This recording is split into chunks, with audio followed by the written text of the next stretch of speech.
Muito bem, pessoal, vamos seguir os nossos trabalhos de hoje trazendo uma tier listzinha aqui para vocês.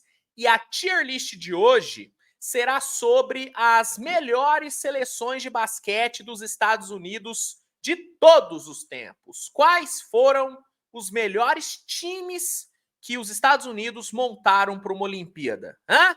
Você sabe? Sobre isso que será essa tier list, esse será o tema dessa tier list. Então já vai deixando o like, se inscrevendo no canal e vamos lá. Bom, eu peguei aqui, rapaziada, todas as seleções dos Estados Unidos a partir de 1992. E por que que eu usei esse recorte de 92 para cá? Porque foi a partir da Olimpíada de 92, em Barcelona, que foi permitido que jogadores da NBA representassem suas seleções. Então, eu peguei só esse recorte, porque até a Olimpíada de 92 não era permitido. Então, os Estados Unidos só levavam jogadores do college, jogadores universitários. Então, para só pegar realmente o creme de la creme dos Estados Unidos, eu peguei aqui esse recorte de 92 para cá. Fechou? E aí, eu vou separar as seleções nas seguintes prateleiras. O melhor, ou a melhor, né? Melhor colocar aqui, né? A melhor, porque estamos falando de uma seleção.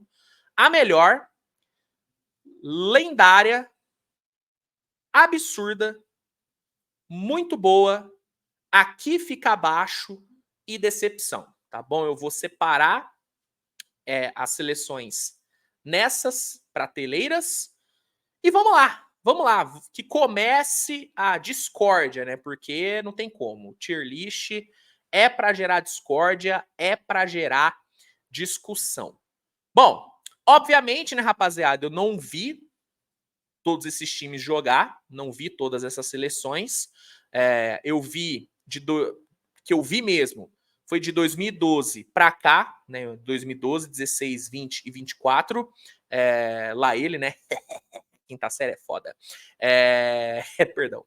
2008 eu não vi, eu vi só flashes porque eu não acompanhava basquete direito em 2008. O primeiro jogo de basquete que eu vi foi em 2008, mas eu assim, nem sabia direito o que era. Eu vi ali o jogo 3 das finais entre Celtics e Lakers, só que eu não fazia ideia do que era aquilo. Eu só vi mesmo, só olhei para a televisão, não fazia ideia do que estava rolando, então eu não vi esse time de 2008, óbvio. Depois eu fui caçar vídeo e aí eu vi todos os jogos, documentário na Netflix desse time é absurdo de bom. Quem não viu, vale a pena ver. Mas que eu vi mesmo, acompanhei 2012 para cá. Então,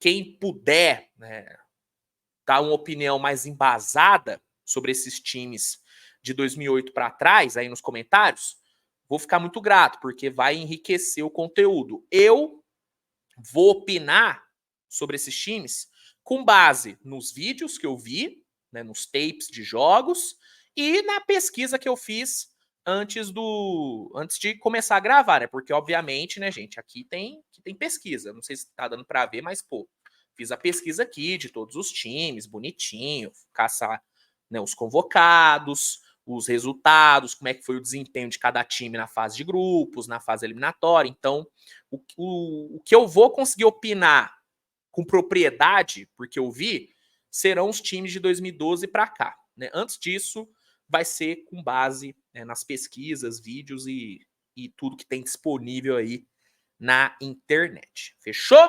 Feito o disclaimer, vamos lá. Time de 92, o lendário Dream Team. Né? O Dream Team, cara, assim, não tem muito o que falar, gente. Começa aqui no... Né, essa seleção começa aqui na lendária, e aí depois a gente vê se vai para melhor ou não. Mas assim, absurdo esse time. Foi a primeira vez que os Estados Unidos montaram um time desse, porque foi quando foi liberado, né? Usar os jogadores da NBA. E, mano, foi um acontecimento, foi um marco na história do esporte. Não só na história do basquete, mas na história do esporte. Foi uma coisa bizarra, assim. Todo mundo parava para ver os jogos do Dream Team, e eu falo isso com base em todas as matérias que tem sobre o time, em todos os documentários que tem sobre esse time. Então, pô, todo mundo parava para ver. Eles eram, né, o Dream Team era a grande atração daquela Olimpíada, e os caras simplesmente amassaram todo mundo. Esse time, ele foi formado por Magic Johnson, Michael Jordan, cara, isso aqui é inacreditável.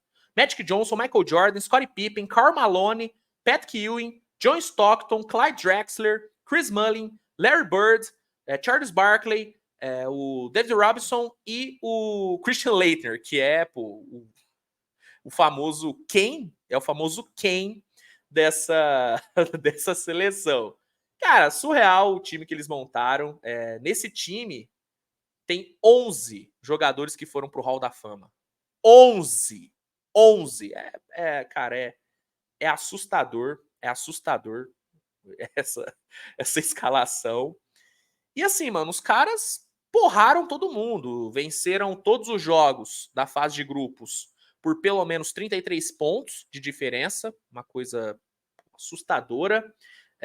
Inclusive, teve uma vitória por 68 pontos contra Angola. 68 pontos de diferença. Mano. Aí nas quartas, o Dream Team bateu Porto Rico por 115-77. Na semi, venceu a Lituânia por 127-76. E na final, bateu a Croácia de Toni Kukoc por 117-85, cara. Essa seleção dos Estados Unidos venceu os seus adversários, em média, por uma margem de 43,8 pontos. 43,8. É até hoje a maior margem de todos os tempos. Assim, nenhum time na história das Olimpíadas conseguiu ter essa média de margem de vitória. Assim, uma coisa surreal que dificilmente vai se repetir por conta da competitividade que aumentou. Né? Hoje o basquete está muito mais globalizado, as outras seleções fora Estados Unidos estão muito mais fortes, então a gente nunca mais vai ver um time que vai conseguir botar essa média de margem de vitória. Nunca mais vai ver. Nunca mais vai ver. Então, enfim, mano, não querendo desmerecer também as vitórias desse time, pelo amor de Deus, gente. É que a diferença era brutal na época. Era brutal. Se bota esse Dream Team para jogar hoje, eles iam vencer todo mundo, óbvio, mas não ia vencer por essa diferença. Não ia ser tão fácil assim. Eles iam vencer, óbvio, porque surreal, mas não ia vencer por essa margem porque o basquete mudou. Mas, ainda assim, seria um time absurdamente dominante pelos nomes que tinha. Cara, olha o time titular dos caras, gente. Magic Johnson, Michael Jordan, Scottie Pippen, Karl Malone e Pat Ewing. É assustador, mano. É assustador. E para começar, essa seleção fica na lendária. Fica na lendária e depois a gente vai discutir ou não, né? Se sobe ou não para melhor. Seleção de 96. Essa aqui é uma seleção que é pouco falada, mas foi uma baita de uma seleção, né? Foi ouro em Atlanta. E, cara, era uma seleção formada por Gary Payton, Red Miller, Scottie Pippen, Karl Malone, Hakeem Olajuwon, John Stockton, o Hardaway, Penny Hardaway, Grant Hill, Charles Barkley, David Robinson, o Mitch Richmond e o Shaquille O'Neal. O Shaq, que não esteve no Dream Team, ele foi para a seleção de 96. E, mano, essa seleção também porrou todo mundo, cara. Venceu todos os jogos da fase de grupos por 20 pontos ou mais, né? Uma margem incrível. Nas quartas, venceu o Brasil por 23 pontos. Na semi, bateu a Austrália por 101-73. E na final, bateu a seleção da Iugoslávia por 95-69. Foi uma seleção também muito dominante, deu show. Só que não é uma seleção tão, né? Assim, tem o molho, mas não tem tanto molho assim. Até porque foi cruel, né? Porque foi a seleção montada pós-Dream Team. Então, não tinha como ser a mesma coisa. Mas era uma seleção muito forte. Eu vou colocar na absurda. Vou colocar na absurda, porque, pô, em termos de elenco, uma das melhores daqui. Mas talvez até caia para o muito boa depois, mas eu vou deixar no absurda, porque realmente foi uma seleção muito absurda e foi muito dominante. Então, isso conta. Agora, vamos para a seleção de 2000 dos Estados Unidos. Seleção que disputou a Olimpíada de Sydney. Foi ouro também, mas essa aqui é muito sem molho. Eu acho essa aqui uma seleção muito sem molho. Tinha ótimos jogadores, óbvio. Tinha o Ray Allen, o Vince Carter, Kevin Garnett, Tim Hardaway, Jason Kidd, o Gary Payton, Steve Smith, Alonzo Mourning. Era uma seleção boa. Uma seleção boa. Mas não tinha aquilo lá. E foi uma seleção que teve alguns jogos complicadinhos e tudo. Pô, sofreu ali contra a Lituânia e contra a França na fase de grupos, não venceu fácil. Daí depois venceu a Rússia por 15 nas quartas, aí foi mais tranquilo. Só que contra a Lituânia na semi, venceu por só 2 pontos. Suou sangue para ganhar. E na final, só ganhou por 10 da França. Óbvio, é uma vantagem boa, mas assim, para os padrões dos Estados Unidos na época, a seleção sofreu. A seleção sofreu. Então, assim, eu não consigo colocar essa seleção de 2000 nem perto da seleção de 96, por exemplo. Para mim, ela fica bem abaixo. Para mim, ela fica bem abaixo. Então, aqui, apesar de ter sido um time muito bom, eu vou colocar no aqui fica abaixo, porque falta o molho. Falta o molho para mim. Falta uma... Inclusive, vou até mudar aqui, ó. Vou botar aqui, ó.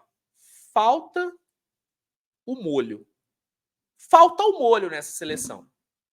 Falta o molho. Então, a seleção de 2000, eu vou deixar aqui um pouquinho abaixo. Porque realmente não é uma seleção que todo mundo lembra. Ela é muito pouco lembrada. Muito pouco lembrada. A galera lembra muito mais daquela dunk do Vince Carter do que da seleção em si. Então, aqui ela fica abaixo.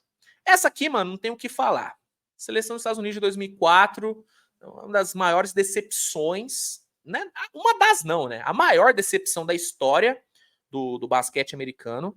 Essa não era lá uma seleção que tinha tanto talento assim. Os grandes nomes eram o Iverson e o Tim Duncan. Tinha ali o Wade, Carmelo e LeBron, mas era um Wade, Carmelo e LeBron em começo de carreira, então eles ainda não eram o que se tornaram, o que vinham a se tornar em 2008, por exemplo. Em 2008 eles já eram estrelas. Em 2004 eles estavam começando a carreira.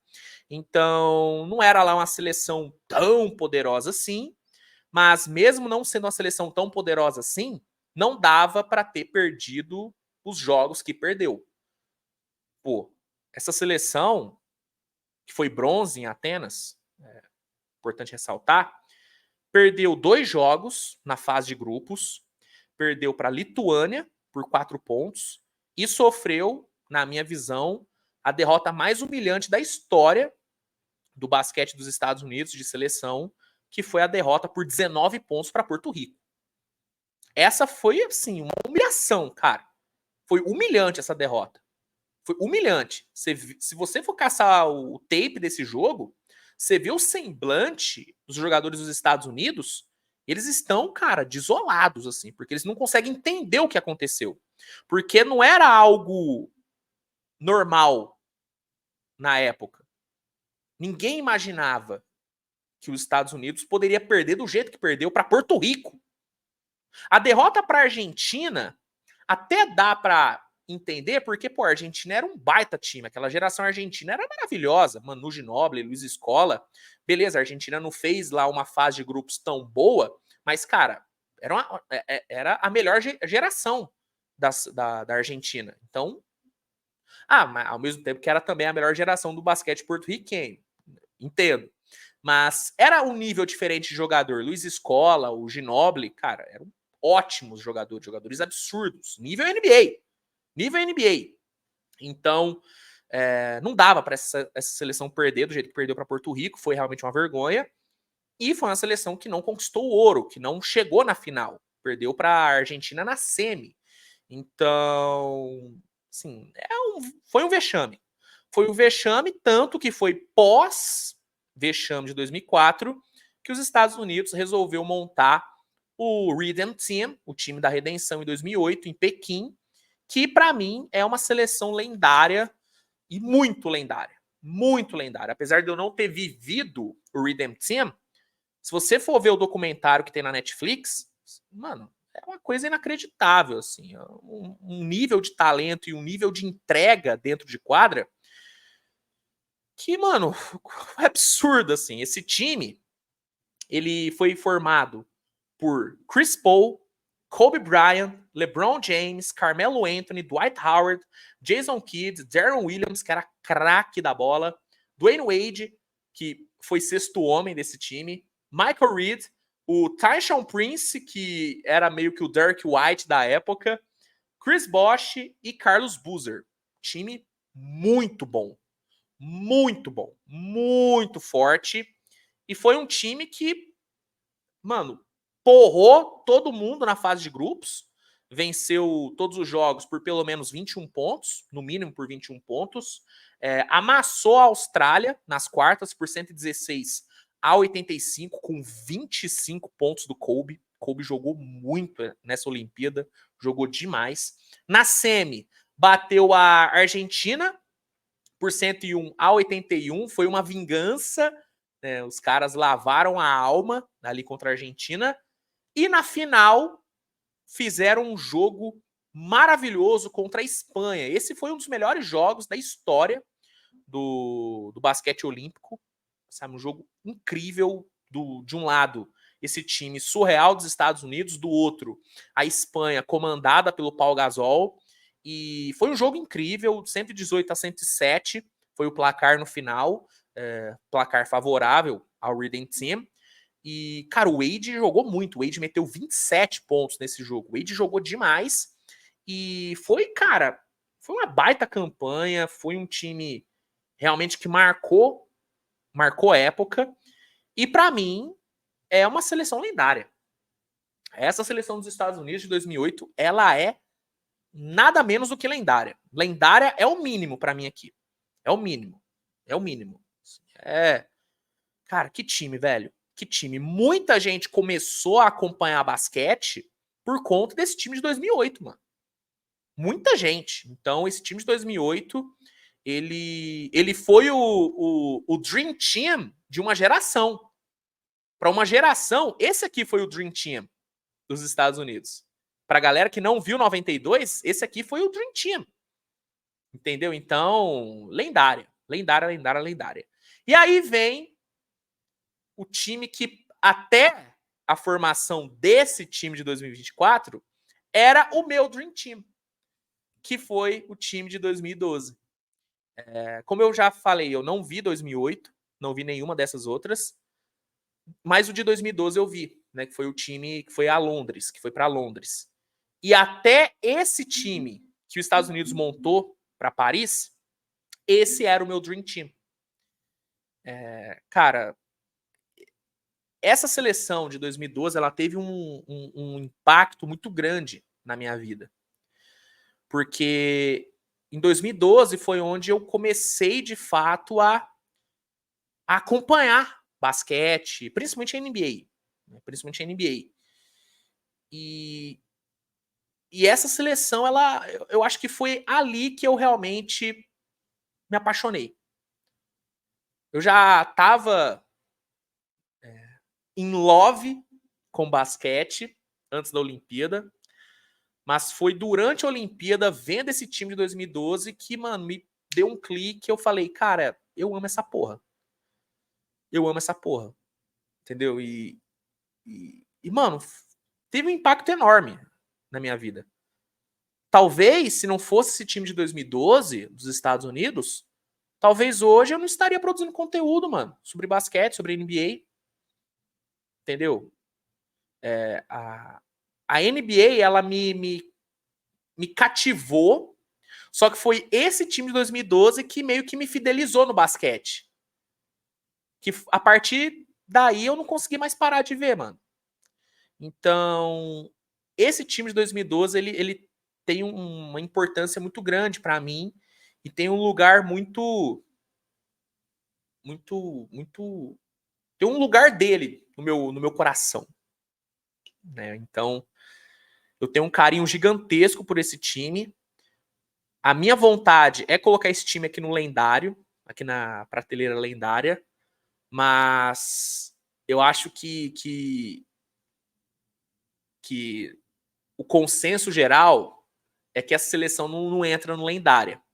Ela é lendária para mim. Ela é lendária para mim, mas eu acho que para o contexto geral ela não é. Mas como, bom, na real, como é minha tier list, foda-se, né? Vou colocar na lendária. E, pô, se você questionar, o meu argumento é, ela é lendária para mim. Ela é importante para mim.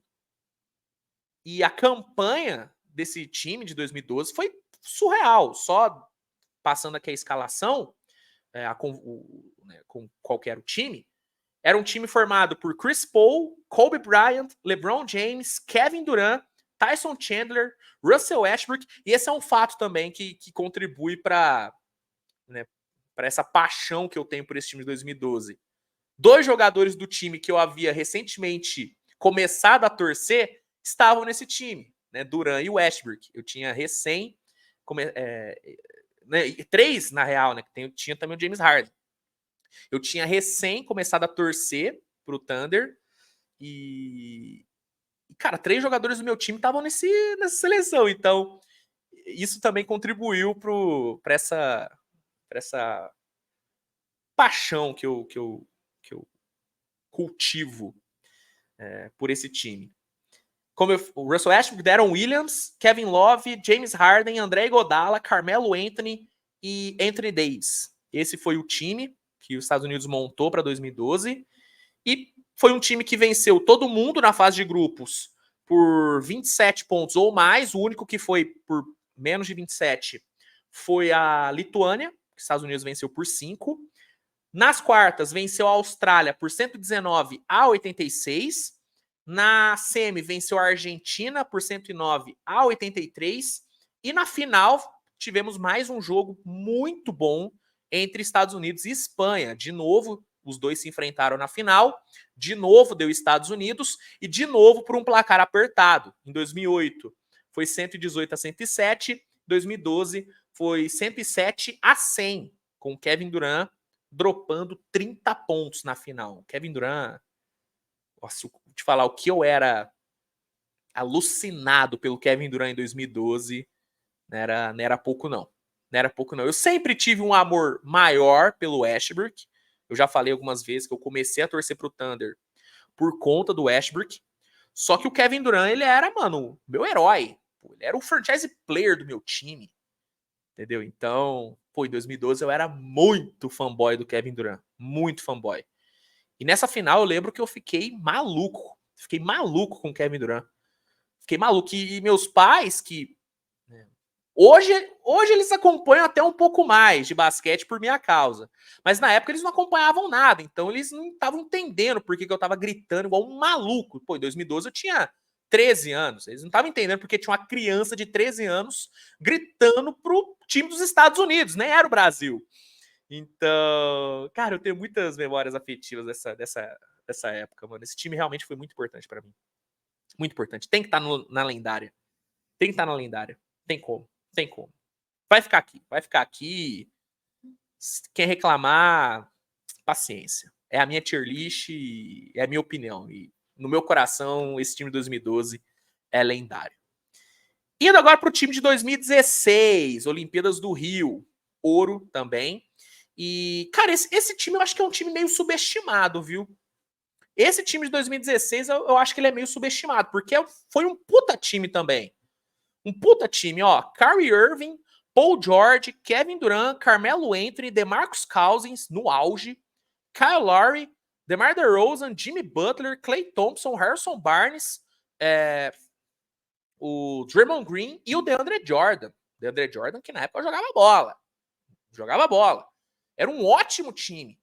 E foi um time que, mano, beleza, sofreu ali na fase de grupos, sofreu contra a Austrália, contra a Sérvia e contra a França, ganhou, mas sofreu, venceu bem a Argentina nas quartas, 105-78, fez um jogo difícil ali contra a Espanha, mas venceu 82-76 e atropelou a Sérvia na final. Toda a dificuldade que os Estados Unidos tiveram contra a Sérvia na fase de grupos, não teve na final. Na final, os Estados Unidos porrou a Sérvia, venceu por 96-66. O Kevin Durant, de novo, dropou 30 pontos numa final, duas finais seguidas olímpicas, com ele metendo 30 pontos. E, cara, esse time de 2016 foi muito bom. Muito bom. Para mim, fica aqui no muito boa. Uma seleção muito boa, a seleção de 2016. Talvez, cara, na real, fica na absurda. Dá pra colocar na absurda essa seleção. Pô, muito boa mesmo. Talvez não tão boa quanto a de 96. E a que eu vou respeitar, né, o que eles fizeram. Não vou colocar 2016 na frente de 96, vou respeitar. Mas acho que fica na mesma prateleira. Acho que não é absurdo falar isso. Que a de 2016 tá no mesmo patamar da de 96. Acho que não é absurdo. Não é absurdo. E, pô, Olimpíada no Rio também, né, gente?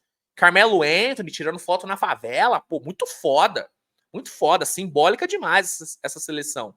Pro público brasileiro, pô, essa seleção aqui ela tem uma importância enorme. Enorme. Então, pô, 2016, absurda. Aí vem para os mais recentes. Seleção 2020. A seleção de 2020, que foi para Tóquio. Seleção, essa aqui, mano, eu vou te falar, já vou botar aqui, ó. Vou tirar aqui essa categoria muito boa, porque não vai ser utilizada. Mano, seleção de 2020 falta um molho, né? Pô, falta um molho. Não é ruim, obviamente não é ruim, foi ouro em Tóquio.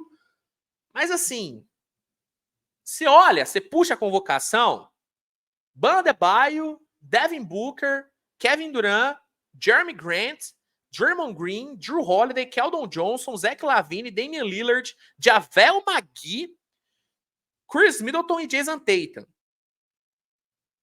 É ruim? Não. Não é ruim. É muito boa, mas você compara aqui, não dá. Não dá. Por exemplo, eu acho essa aqui melhor do que a de 2000.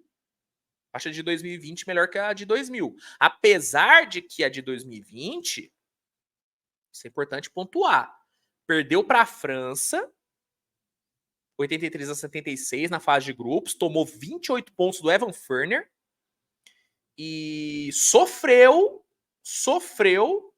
para ganhar tanto da Espanha como da França na final.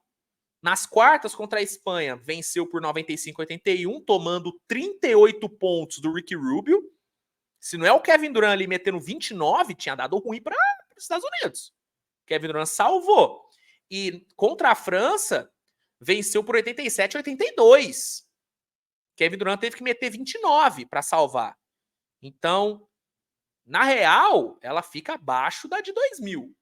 A de 2000 venceu de forma mais dominante. Sofreu também, mas não perdeu para ninguém, né? Não perdeu para ninguém. Óbvio, tem a questão do basquete em 2020 já estar bem mais, né, o basquete ao redor do mundo bem mais forte do que estava em 2000, mas eu acho que a de 2000 tem que ficar na frente, porque foi mais dominante do que a de 2020. Mas a de 2020 falta um molho, né? Falta um molho. Falta bem o molho. Então, eu vou botar ela aqui. Vou deixar ela aqui. E aí a gente tem a de agora, 2024. É até meio complicado posicionar ela em algum lugar, porque não terminou ainda. Pode ser que essa seleção não conquiste o ouro. Acho muito difícil. A final, inclusive, é amanhã. contra a França. Eu acho muito difícil, mas pode ser que não conquiste o ouro. E aí, se não conquistar o ouro, vai ser aqui decepção. Vai ser decepção.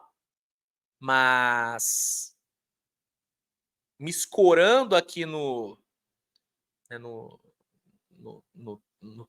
né, na questão do tempo aqui, né? No período que eu tô gravando esse vídeo antes da final, eu vou, para mim, pelos caras que foram convocados e pelo jogo contra a Sérvia, que foi um dos melhores jogos da história, um dos melhores jogos de basquete da história das Olimpíadas, para mim a seleção ela já é lendária. Para mim, o time de 2024 ele já é lendário. Ele já é lendário. Para mim, se ganhar o ouro amanhã, fica na frente do de 2012. Eu vou te falar, mano. Eu acho que esse time aqui, mano, ele tá tendo o papel que esse time de 2012 e esse time de 2008 tiveram. Que é o papel de meio que, mano, mostrar o que é o suprassumo do basquete pro mundo. Você entende o que eu quero dizer? Muita gente que nunca viu basquete tá vendo nessa Olimpíada por conta desse time de 2024. E eu acho que em 2012 isso rolou, em 2008 isso rolou, em 92 isso rolou. Em 2016 eu não sei se isso rolou, se essa seleção de 2016 teve todo esse impacto. De 2020 não teve, com certeza não teve. Essa de 2024 tá tendo. Esse papel de servir de vitrine do tipo, esse é o basquete, esse é o suprassumo do basquete. É isso aqui, ó. Esses são os melhores jogadores de basquete dessa última geração. Toma. Curry, LeBron e Durant jogando juntos. Simplesmente isso. Na de 2008, a gente teve Kobe e LeBron jogando juntos. 2012, Kobe, LeBron e Kevin Durant jogando juntos. Carmelo também, obviamente, nas duas. 92, Magic e Jordan, com o Larry Bird, que já estava ali na reta final. E em 2024 a gente tem esse trio que é os melhores da geração. Então, para mim, já é uma seleção lendária. Por esses fatores. Pelos jogadores que juntou, pelo impacto na questão de trazer, de apresentar, melhor dizendo, o esporte para as pessoas que não costumam assistir. E o impacto midiático, assim. O impacto midiático desse time é surreal. É surreal. Então, de novo, me escorando aqui na questão da data que eu tô gravando esse vídeo, eu vou colocar no lendária a seleção de 2024. Se perder a final, vai para decepção, tá? Mas caso ganhe, para mim é lendária. Para mim é lendária. E aí, sobre a melhor, não tem dúvida para mim, é a de 92 de longe, tá? Para mim, apesar de muita gente discutir qual que é o melhor time, se é o de 92 ou de 2024, eu acho que para mim, assim, não tem dúvida. Eu já até fiz um vídeo comparando, né, os dois times e deu o de 92. Então, e até pelo impacto mesmo de ter sido a primeira vez que vimos esse nível de talento reunido. Essa foi a primeira vez que a gente viu isso, que o mundo viu isso. Eu não vi, né, mas o mundo viu isso pela primeira vez. Foi em 92, então, por todo o contexto, por tudo que envolve o Dream Team, pô, o nome Dream Team é daqui, porra. Entendeu? Então, o de 92 para mim é o melhor time, é a melhor seleção da história dos Estados Unidos. E aí, em seguida, eu só vou ordenar. Vou ordenar todas, vai. Em seguida, para mim, vem o Redeem Team. Apesar de eu achar esse time de 2024 um time com nomes mais impactantes do que o de 2008, acho que a importância do de 2008 e, pô, essa questão de ter se tornado essa parada lendária, o Redeem Team e tudo, torna a seleção de 2008 a segunda maior. A segunda maior e a segunda melhor. Aí depois eu coloco a de 2024, deixando aqui a ressalva de que se perder o ouro, vem para cá, mas enquanto, né, a final não rolou, vou deixar aqui, para mim fica em terceira. E aí depois vem o de 2012, que aí é uma questão muito, muito afetiva para mim. Mas eu vou deixar a seleção de 2012 aqui como a quarta melhor e a quarta maior seleção de basquete da história dos Estados Unidos. E aí depois vem o de 96, seleção de 96, 2016, aí vem 2000, 2020 e a pior é a de 2004, porque foi a grande decepção do basquete americano. É isso, é isso. Ah, concordam? Discordam? E aqui, gente, é um mix de melhor e maior, tá? Aqui eu vou até colocar aqui a melhor e maior, porque eu tô considerando qualidade técnica, entrega em quadra e também a importância para a história, né? Então, a melhor e maior. Entendeu? Então, é isso. Para mim é isso. Para mim é isso. Nossa, agora eu tô desbloqueou um monte de memória minha desse time de 2012, cara. Nossa, velho. Que time, mano. Que time. Enfim, concorda? Manda aí nos comentários. Se gostou, deixa o like, se inscreve. E é isso, gente. Se gostou, já falei para deixar o like, né? Então, aí deixa o like de novo. Se gostou e você não deixou o like na primeira vez que eu pedi, deixa o like agora. E é isso, gente. Tamo junto. Um grande abraço e tchau, tchau.